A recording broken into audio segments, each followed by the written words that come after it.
সব ছাড়া যায়, কিন্তু মায়া ছাড়া যায় না। কিন্তু ভয়ঙ্করভাবে এই মায়া আমাদেরকে আরো বেশি ব্যথা দেয়, ডুবিয়ে দেয়, হত্যা করে, মেরে ফেলে।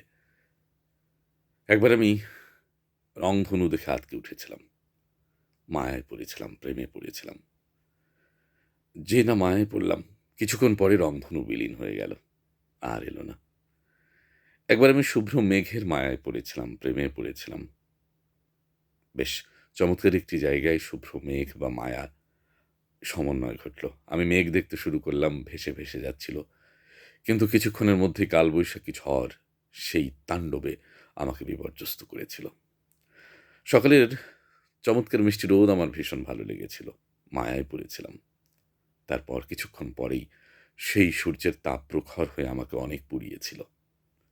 এমনি করে খেয়াল করেন আমাদের প্রতিটি ক্ষেত্রে যেখানে মায়া, যেখানে ভালো লাগা, সেখানে ভালোবাসা, কিছুক্ষণ পরেই সেখানে একটা বিপর্যয় আছে। এই সূর্যটাকে সকালবেলা আমাদের কি মায়ায় আকৃষ্ট করছে, ভালো লাগছে, একটু পরেই ওই সূর্যের তাপে আপনি দাঁড়াতে পারছেন না। যে মেঘ বা যে আকাশ আপনাকে মায়ায় আবদ্ধ করছে, কিছুক্ষণ পরে সে কালবৈশাখী হয়ে তাণ্ডবে পরিণত হয়ে আপনাকে তার মুখোমুখি দাঁড়াতে দিচ্ছে না। ঘটনাটা তাই। তাহলে মায়া, এই মায়া নিয়ে যার মুখোমুখি দাঁড়াবেন, তার যে বিপরীত পক্ষ থেকে যে ঘাত বা প্রতিঘাত আসবে, সেটিও কিন্তু গ্রহণ করার প্রস্তুতি থাকতে হবে। তার মানে মাথায় রাখতে হবে, মায়ার বিপরীতে, যেখানে মায়া জমা রাখছেন, যেখানে মায়া বাড়াচ্ছেন, বিপরীতে কিন্তু আঘাত অনিবার্য। এটি কোনো মনীষীর কথা না, এটি প্রাকৃতিক বৈশিষ্ট্য, এটি সৃষ্টির রহস্য, সৃষ্টির নিয়ম। যেখানে মায়া, সেখানে আঘাত অনিবার্য।